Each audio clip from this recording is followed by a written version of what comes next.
Hi. You know that song by Whitney Houston, I'm Every Woman? Well, my question to you is, are you trying to be every woman? And does that leave you like emotionally exhausted, physically exhausted, overwhelmed, and bewildered by your to-do list of holiday tasks? Then we've got this unfinished shopping that causes a lot of anxiety. And I mean, who's going to wrap all that stuff? And what are you going to serve at your party? And blah, blah, blah, blah, blah, right? Well, overwhelm messes with your mojo and it prevents you from fully feeling the holiday spirit. And I know that you would love to be able to attend to the essentials and breathe and maybe even sing while you're doing it. So today is December 8th and the holiday season is in full throttle, and now is a perfect time to learn some strategies that I'm going to show you today. I've got more than just what I can share with you today, so next week I'm going to share even more. So this is my holiday extravaganza of life coaching wisdom to help you breathe through the holidays. I'm Linda Bucher. I'm a master certified life coach. I am known as the Clarity and Confidence Coach, and I work with smart, spirited, ambitious people who feel stuck in their lives. And I help them get clear on who they are and what they want and how to get it. And then along the way, I help them cultivate the confidence that they'll need to make positive changes so that they can finally live the life they're meant to live. I'm also a mentor to new and emerging coaches and solopreneurs in the healing arts. And I'm an author and I'm a public speaker and I talk really fast. And if you want to learn more about me and how I might help you get clear, get confident, and go big, then just head on over to lindabucher.com. Okay. But back to today, back to the holidays. Okay, so a little bit about a story. I used to be so overwhelmed at the holiday time. I mean, ridiculously overwhelmed. And so I was shopping, right, for so many people. But first I needed ideas. Now, I shop for like 30 people, so I'd have 30 gift ideas. Then I would go out and find the perfect gift. And, of course, I'm trying to save money along the way. So I'm cutting coupons and looking for bargains or whatever and go out and do all that shopping. And then wrapping it perfectly, beautifully, because it's like an art, right? And ooh, who wouldn't want to do that? Except for when you get 30 people, a couple of somethings, you're wrapping like 90 gifts and, but, they all had to be perfect and beautiful, right? And then, of course, the decorations outside of my house, inside of my house, tasteful, coordinated, right? Oh, I remodeled the living room. It's got new colors. Now I need all new ornaments, different colors, right? Then I would try to, buy beautiful Christmas cards and personalize each one and send them out to this big list of people and address all those envelopes. And of course, you couldn't do that too late or else people wouldn't get them in time. I would try to bake 6 kinds of Italian Christmas cookies because that's what my mom always did. And I'd need the recipes and then, I wasn't really great at them, but I would, 6 different kinds. You can't just have one. And of course, for the kids, I had to have the cutout cookies, and they would have to be perfectly decorated, or at least make a plan to decorate with the kids and get them all the fun stuff so they would have a lot of fun doing it, right? And then on Christmas Eve, I host dinner every year. So planning a gourmet meal, spending 3 days shopping and prepping for that meal, planning a fancy signature cocktail and shopping for the ingredients for that. And then, of course, the house is a disaster. I got to clean all that up. And it's not just about cleaning. That would be easy, but it's about decluttering because I'm going to have all these people in my house. Now I got to make decisions on what to do with all the paperwork that's all over the place, right? And then what am I going to wear? I mean, I've got Christmas Eve, I've got Christmas Day, I've got Christmas parties, I've got New Year's Eve. Like, I've got to have different outfits, and they're all going to be a little fancy, right? While I'm doing all this, while I'm maintaining my duties as a single mom, helping with homework, driving kids to their friends, driving to sporting events, etc., spending quality times with my kids, right? I'm planning meals, which I don't do very well.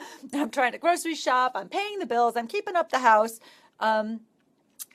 While I'm doing all that, I'm also maintaining my business, right? So I'm serving clients. I'm actively promoting what I offer.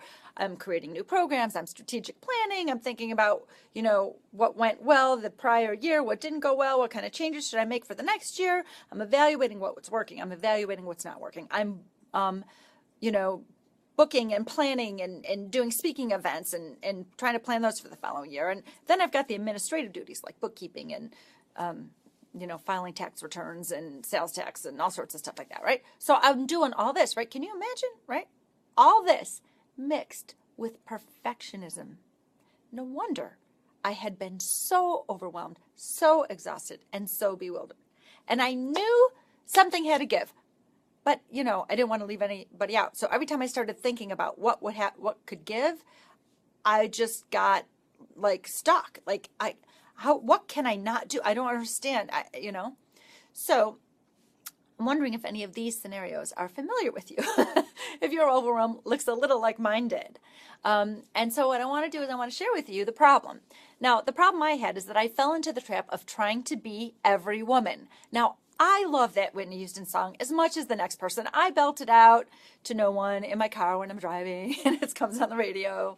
And it feels like a very empowering song until you try to be every woman, and it just doesn't work. And here's what happened. The pressure that I felt to be every woman, it came from fear, and I have a hunch that yours does too.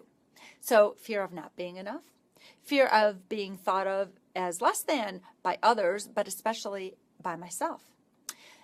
So today, the name of the game and the focus and of the strategies I'm going to share with you today is letting go. Now, before you freak out, I'm going to tell you what you're going to let go of. And if you try that, I promise you're going to be able to breathe a lot more easier through the holidays and get done the essentials. So, number one, let go of approval-seeking behaviors. I heard somewhere, and I have no idea who said this, but they said it's not who you are that holds you back. It's who you think you're not. And I thought that was like an interesting quote to think about. And now, so what I want to let you know is that on the surface, while doing it all for everyone else sounds like goodwill towards men, it really has undertones of insecurity and outside approval seeking, like to validate your self-worth. Now, approval seeking leads you to this syndrome. It's called you lose some, you lose some. And that comes with a pretty high price tag. People pleasing is exhausting. I mean, you try and you try and you try and either never win their approval, or if you do, it's just short-lived. People pleasing is expensive, and it often conflicts with your own values, and it causes you to neglect things like self-care, and it causes you to ignore things that are right for you.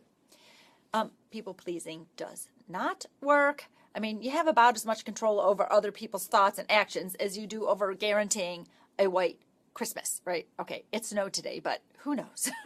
So I want you to bag this lose-lose proposition, okay? And make a list of all the great things about the woman that you are, not the every woman, but the woman that you are.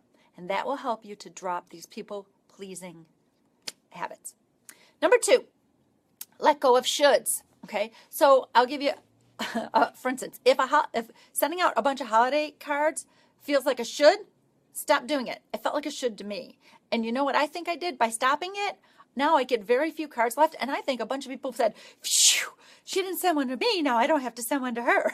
I probably let a lot of people off the hook by not sending cards. But that's not the point. The point was it didn't feel right to me. It felt like a chore.